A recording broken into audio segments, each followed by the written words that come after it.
Баршаңызға сәлем. Сіздермен әдеттегідей Истаева Ұлбөбек. Бүгін сіздерге ең сәтті шығатын Наполеон тортының рецептімен бөлісетін боламын. Бұл тортты туған күнге істесеңіздер де, қонаққа барсаңыздар да, шаймен ішсеңіздер де дәмі өте ерекше болып шығады. Достар, YouTube каналыма міндетті түрде тіркеліп қойыңыздар.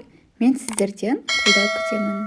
Достар, сіздер әрқашан дүкенде сатылатын самсаның дайын қамырымен Наполеон тортын жасап жүрсеңіз, мен сізге дәл осы видеодан кейін Наполеон тортын осы рецептпен жасауды ұсынамын. Бұл торттың құрамы үйде бар заттардан, яғни қолжетімді заттардан тұрады. Барлық қажетті заттардың барлығын описание бөліміне жазып кететін боламын. Ең алдымен ыдысымыздағы сүтке бір жұмыртқаны шағып, шанышқының көмегімен араластыратын боламыз. Тағы да венчиктің көмегімен жақсылап араластырып аламыз. Дәл осы массамызды сары майдың үстіне құямыз. Мендегі сары май тоңазытқышта тұрған еді. Негізінде бөлме температурасында тұрған сары май тез ериді және де тез араласады. Барлығын венчиктің көмегімен араластырамыз. Одан кейін бір шай қасық содамызға бір ас қасық уксусты құйып, реакция болғанша араластырамыз. Біздің массамыз көбікше болып, реакция берді. Тағы да венчиктің көмегімен жақсылап араластырып, тағы да сары майымызды езіп аламыз. Електен өткізілген ұнымызды салып, қолымызбен қатты емес, жұмсақтау қамыр илейміз. Яғни біздің қамырымыз қолға жабыспайтындай етіп илеуіміз қажет. Өздеріңіз видеода көрсетілгендей қамырды жұмсақтау етіп, қолға жабыспайтындай етіп илеп, тоңазытқышқа 25-30 минут көлемінде салып қоятын боламын. 30 минут тұрған қамырды шығарып, 11 бөлікке бөлемін. Бөлінген қамырларды қолымен дөңгелекше етіп жинаймын.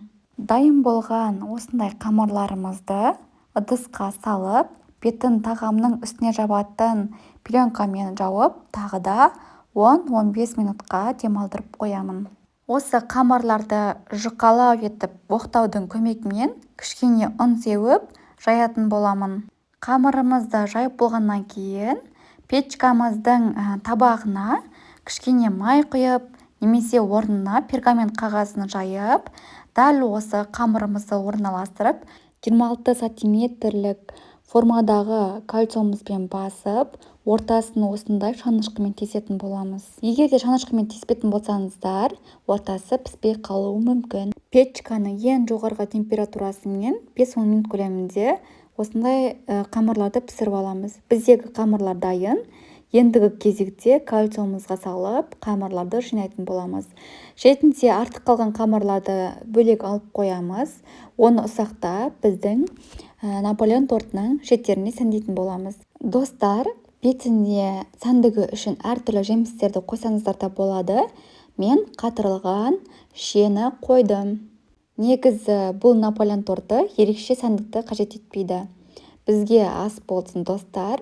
Видеоны аса пікір қалдырып кетіңіздер, міндетті түрде жасап көріңіздер.